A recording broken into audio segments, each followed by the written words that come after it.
Sitting here in the Porsche Macan, Porsche's smaller, I guess, SUV. You can call it a crossover. This one is a new 2.0 liter inline 4.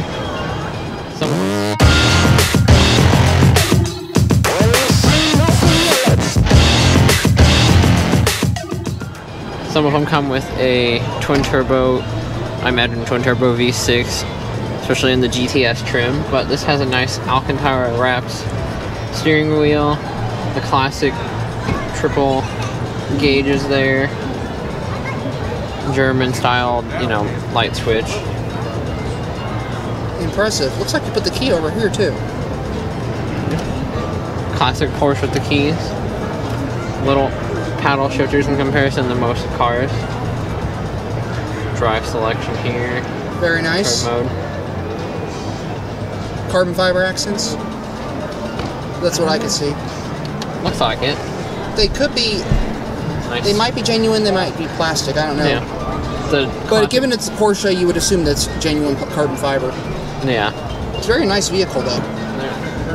So, unlike other SUVs where you have a V6 or a V8, this is a, what was it, a turbo four-cylinder? 2.0 liter. 2.0 liter. 48 horsepower, 273. 248 horsepower, four-cylinder engine. Now that's impressive to find in a SUV. That's pretty cool. I'm kind of impressed with this right here. This is where the intake is right here on this car. That's impressive. So you can see right up there, goes through the hood. It's a big intake box. Yeah, the intake box right here. It looks like that if you had a V6 or a V8 turbo, that it would come through the hood as well. Double-sided, yeah. Yeah. So pretty impressive.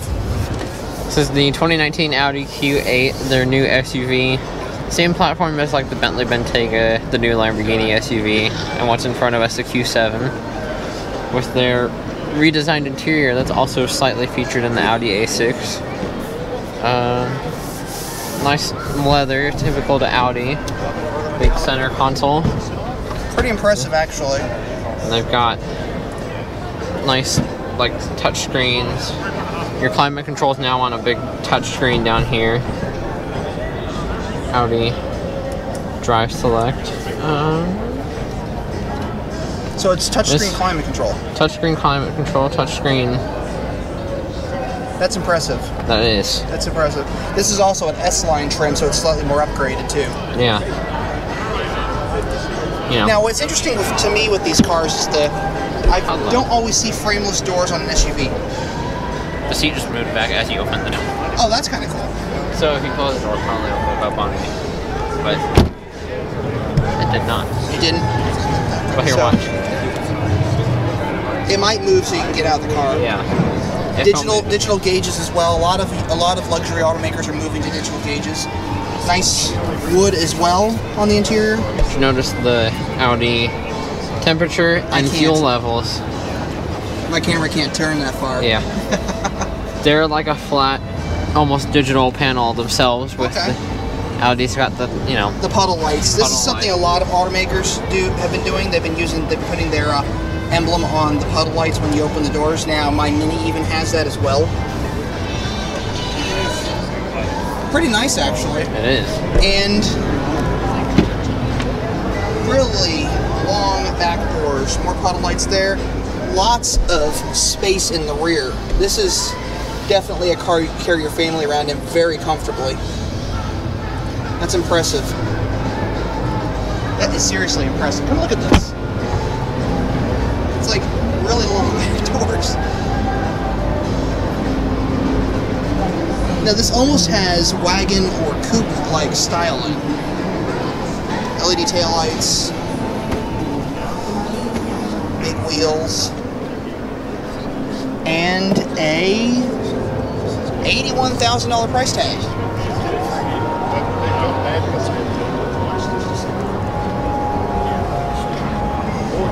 I think these are the sensors for the those are probably the sensors. Are these? You think those are probably the sensors for the cruise control? Yeah, because it's got the radar cruise control to keep with the cars in front of you. Yeah. It's got the Bang & Olufsen sound system, which sounds amazing in there. Olufsen sound system. I had it on, and it sounds awesome. Now look at these back doors. It's ridiculous. Look how long these are. And It's like a limo. What are they running? Typical the Volkswagen Audi, they're running handcuffs on it. Now, Not sponsored. What's funny is there's the Q7 over there, so this is more, while the Q7's more SUV, this seems more like lifted car. Yeah. The crossover kind of deal, yeah. And they're the roof rail, so if you have a bike rack, you can have a need for it. Yep, if you have a need for it, it's there. Spare tire. Probably some other stuff in there with All the stuff's there needed. Now here's one thing I'm kind of curious about before we shut the hatch. So here's the parcel cover. This is what I was kind of curious about. Look at the visibility out the rear, though. Yeah.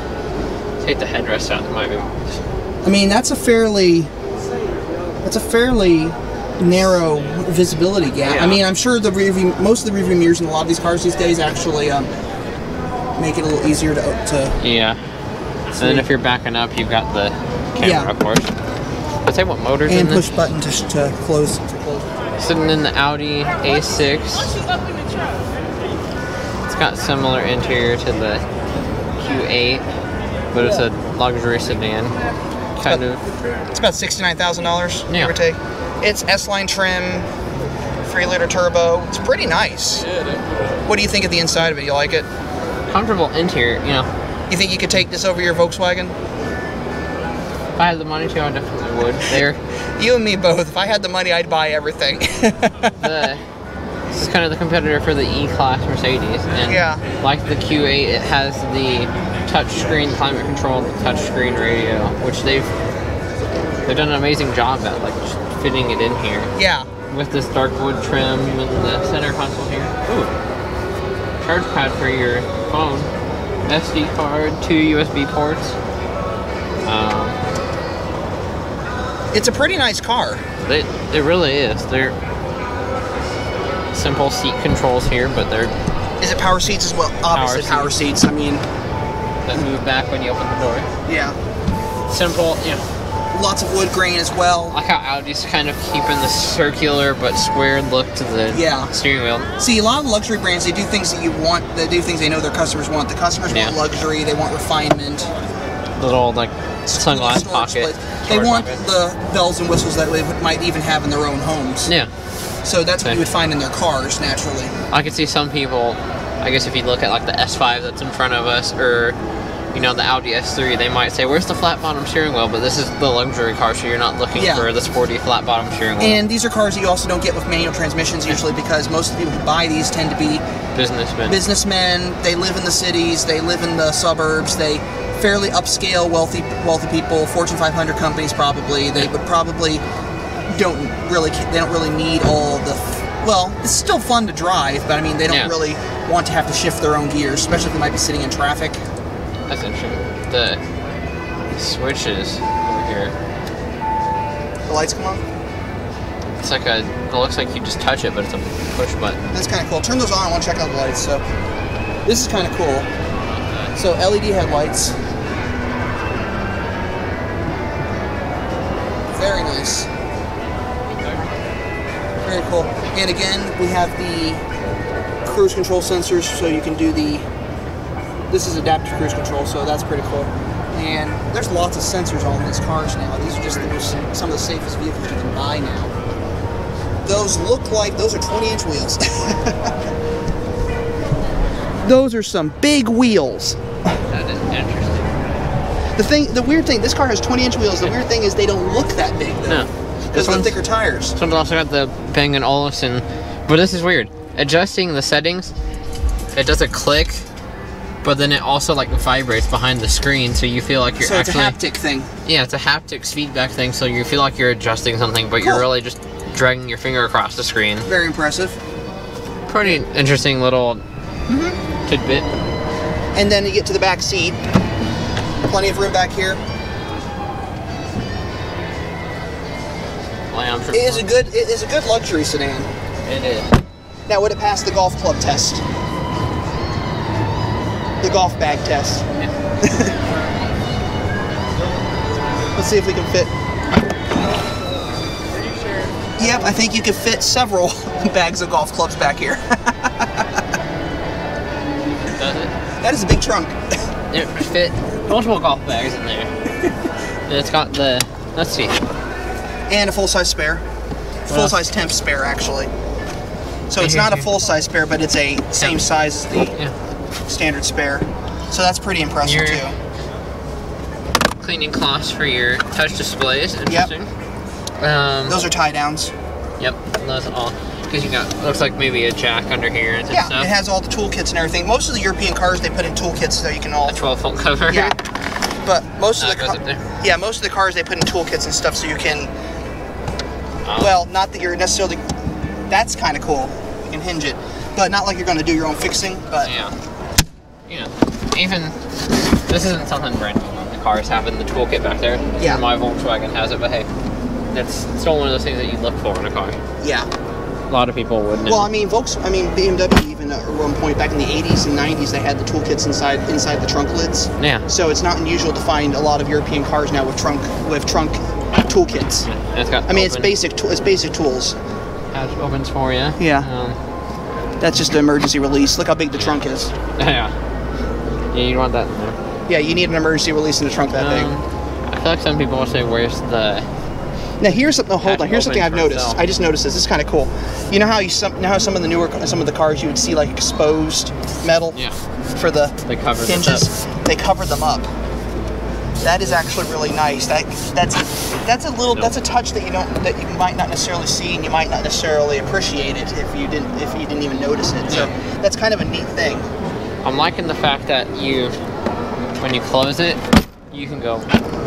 Yeah. Some people might say, "Oh, you're paying almost 70 grand. Where's my push button close?" Well, but in a sedan, you don't need that. But what's great about this is if it's like raining and you're trying to get stuff into your car quickly, it pushes itself up. Yeah.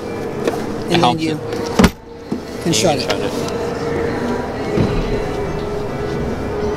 But it's a very nice car. I actually like this shade of white too. I've seen a lot of luxury car brands use white, but it really depends on the brand to make them look really good. And this is really nice. And this is a complete redesign of this car, so that's impressive as well.